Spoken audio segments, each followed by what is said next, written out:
This story here, a group of Trump supporters in New Jersey are causing controversy, and this is not their first time. Frank Trumbetti and Ian Smith own a gym in Belmar, and they've decided to take on Krispy Kreme.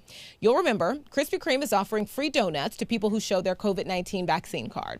The gym owners are offering free gym memberships to people who do not get vaccinated. The owners of the New Jersey gym have made headlines throughout the pandemic for defying shutdown orders and refusing to close to help mitigate the spread of the virus. So this is just another step in very similar behavior. But what's interesting, this is kind of similar to what happened yesterday. A story went viral, a person went viral, and then everything, the skeleton started coming out of the closet, right? Yeah.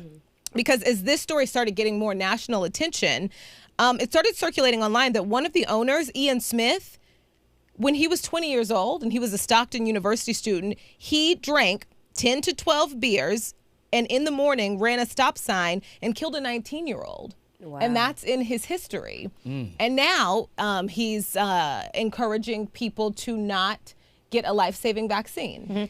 Brooke, this guy, everything that he does, it's so crazy. When I read this story this morning, I was like, this guy looks so familiar. And then it hit me because we reported on this story actually here when he didn't want to shut his gym down. Remember? And it cost him like $1 million in fines, 60 citations.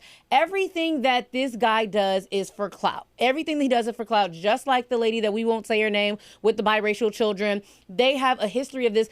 They're trying to carry out Trump's mission. They're doing what Trump can't do. Trump is out of office now. He's not on Twitter. So they're going to go viral and try to carry out Trump's mission. It's exhausting. It's obnoxious. It's annoying. Like, let's focus on something else. Why would you want non-vaccinated people in your gym on top of that? Like, that makes no sense. Yeah, just to get attention. I mean, look, I love going to the gym. I miss going to the gym. Yeah. I'm not going to that one. You know what I'm saying? As you I'll should. pick up some bricks outside and get mine like that. But I'm just telling you, when I saw that, I was like, you have to be kidding me. Crazy. That people go to this extreme just for attention, or they just don't have any sense at all. But and you know, attention or what? But he's spreading the message: don't get vaccinated. Trying to throw shade on Krispy Kreme. You can't do that. You can't.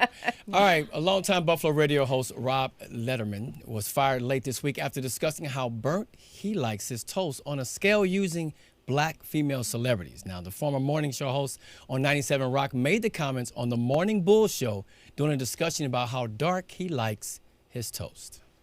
So what is your what number? What's the number? You're setting, I think it's probably a 7-ish, 6 to 7, probably 7. See, we have ours, and I may get into trouble for this. 2 o'clock. I have them to the attractiveness of women that I find to be attractive. So I will never go to a Serena Williams level, but I'm very comfortable with, like, I'm very comfortable at a Halle Berry level. Okay. I need a little bit of mulatto still coming through. It can't be, is Gayle King that's not in your realm? No, Gayle King is not even on my toaster level. Unbelievable. All right, the direct reaction was swift. The incident happened on Wednesday morning. By Wednesday evening, Cumulus Media, which owns the station, fired Letterman and suspended 2 other members of the show. Look, I've been doing radio for a long time, and I understand, when you think about Wendy Williams, what she did, right? When you think about Howard Stern with Shock Jock Radio or doing things for clout. This is ignorant to the fullest extreme. Now he said he wants to use this moment as experience. Too late. You lost your job. And the ones that got suspended, not sure if they're going to lose their jobs, but I think his name is Rich, the co-host, Bollinger or something like that, whatever his name is. He's lost all his announcing jobs. There was a woman on the line, too, playing along with this. You know, as the only dark-skinned person on the panel, I'm sorry, I don't need to hear colorism. Well, none of us do, especially when you're in that reference. What are you doing? For it. Yeah. No, you're right, but I'm just saying none of us do because that makes no sense at all. I don't get the bit. Here's the thing. I feel like he was an old school. He's an old school radio. He has an old school radio mindset, right, Romeo? Yeah. You have back in the day, there wasn't a visual to go with radio. So you think about it. What you say on the air, it's gone. It disappears. There's not video. There's not podcast. Radio didn't start out like that. So this is all new for a lot of people. So I felt like he was not thinking. But listen, just like what Brooke is saying, black women we already deal with colorism within our own race. We don't need a white man.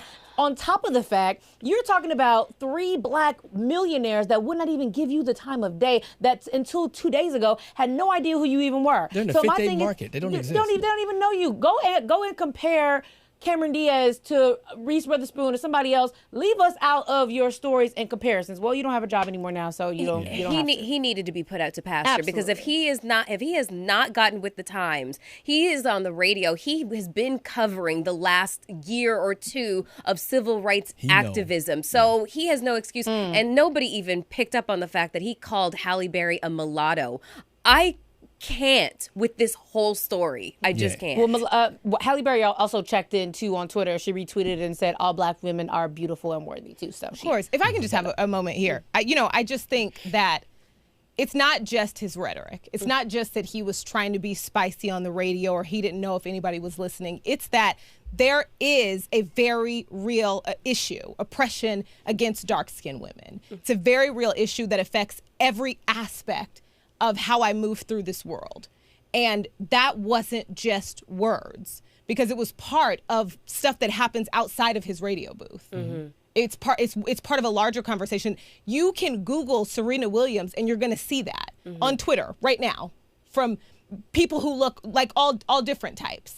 You know what I mean? And I'm tired of it, because it wasn't just that he got caught, it's that people still operate like this and believe this and treat dark-skinned women like that. It's frustrating. But you know what? You make a valid point, but I also feel like it's just an attack against all black women in general, because Gayle King is not dark-skinned too. So I feel like don't do that to me. To be totally fair, like, don't do that. It's like almost like when black women say something and a white person comes in and says, yeah, but this happens to all women. Of course it does. And me talking about like my experiences as a dark-skinned woman and Serena's Williams, doesn't it all take away the fact that you both also deal with racism? That's not what I'm doing by giving my own experience. I'm not trying to take away from something that you deal with as black women. Right. Just colorism in itself is specifically the oppression of dark-skinned women. And I want to be able to talk about that and have a safe space to do so, especially on this show. Yeah, Well, absolutely.